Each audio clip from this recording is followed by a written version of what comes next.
everybody, and welcome back to On the Wild Side. I want you to meet the zoo's new horticulturist, John Sharp. Hi. John, thanks for being here today. We appreciate you being on the show. Thanks for having me. Now, tell us, when did you get started here at the zoo? I started here in April of last year, so it'll almost be 1 year. Okay, now how did you get started in horticulture? Well, since I was a kid, my dad's always had something growing, usually irises or something like that. So I've always been around plants. When I went to high school, I volunteered at a Christmas tree farm, believe it or not, and came to college. I studied biology, and I took all my upper level courses in botany and systematics and plant physiology and things like that, and also worked in the greenhouse there, and at the same time also worked at Walmart in the garden center, and I can say that I really did enjoy working with the plants. That's great. Well, now tell us, what does a day look like at the Abilene Zoo? I know that there are acres and acres of property for you to take care of. Well, it's very different from day to day. So I usually have scheduled things. Once, twice, or 3 times a week I'll be watering certain areas. And the other times I'll be weeding all day sometimes, mulching all day. I usually just try to schedule 2 or 3 projects because switching tasks is very time consuming here, because I have to cart everything by hand around. Usually if I have a big project going on, I'll spend all my time there every day until it's finished. So we did that with the Pampas exhibit, and when we have big things like cleaning the creek, I spend hours and hours and hours just until it's finished. So I mean, that can take up a week, a month.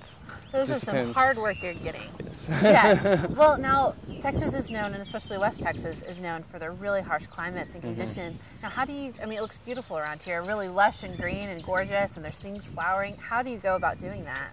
Well, I have 4, I'll call them practices. And the first one is very important. It's mulch. And it's got a 3-fold purpose.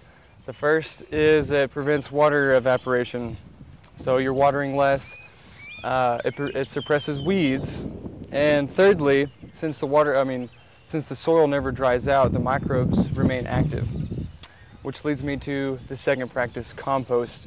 You have to add compost here because we're working with a lot of heavy clay soils, and those microbes need something else. They need that organic matter, so you have to add that back in. When you have the mulch and the compost, you basically supercharge the soil, and that's the key to lush plant growth, really, is soil nutrient uptake.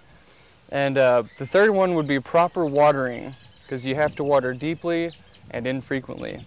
It depends on weather. You know, if we're having a lot of rain, we've had a lot of rain recently, so I haven't had to water yet, honestly. But during the summer, I spend most of my time watering, usually, and then weeding is a big thing. But the fourth thing is kind of a secret, but I'll let y'all in on it. It's a vitamin and hormone supplement that you add to your fertilizer program. And that's really where I see a lot of success, because it's such a high stress environment here, especially with the animals and the climate, like you said. But the vitamin supplement, I use one called Super Thrive. I'm sure there's several out there, but it just has that kick that they need, because I have to be kind of rough with several plants. You have to rip them out of tree roots and, you know, otherwise just yank them out of the ground. And most plants don't respond well to that, but this vitamin supplement seems to keep them alive somehow. So that's really my biggest secret, is that. Oh, great. Okay, I'm writing all of those down on my to-do list for my own yard, so thank you for those tips. That's great. Now, you mentioned the South American's Pampas exhibit. That was a huge undertaking. I know you had a big role in making that exhibit look as good as it does today. Tell us about that project. It wasn't just me. I had a lot of help. We had a biology club from one of the universities come, and they helped me plant all of the grasses inside the exhibit, and so we did that in the morning. And then we planted 5 cedar elm trees. We had to use a backhoe to plant those, and then I planted about 120 other grasses and some echinaceas. And then speaking of projects I've been working on, we started a new program called Project Green, and it's a volunteer program, and I have 2 in it right now. They've been a huge help. They came and they helped me arrange the plants before the pre-design. They helped me dig the holes, unpot them, plant them. Like they were a big help. So, I mean, before that I was doing it pretty much on my own. But with those volunteers, it was kind of like a lifted weight. Like, oh, okay, good. I'm going to plant all these by myself. But it worked out really well, and actually they came back and helped me mulch everything, so they prepared for the preview and everything. So. That's wonderful. So if somebody's interested in being in Project Green, what are they supposed to do? You can check the website. You can email me directly at jonathan.sharp at abilenetx.com. I have 10 people-ish in the works. We have to arrange another training session.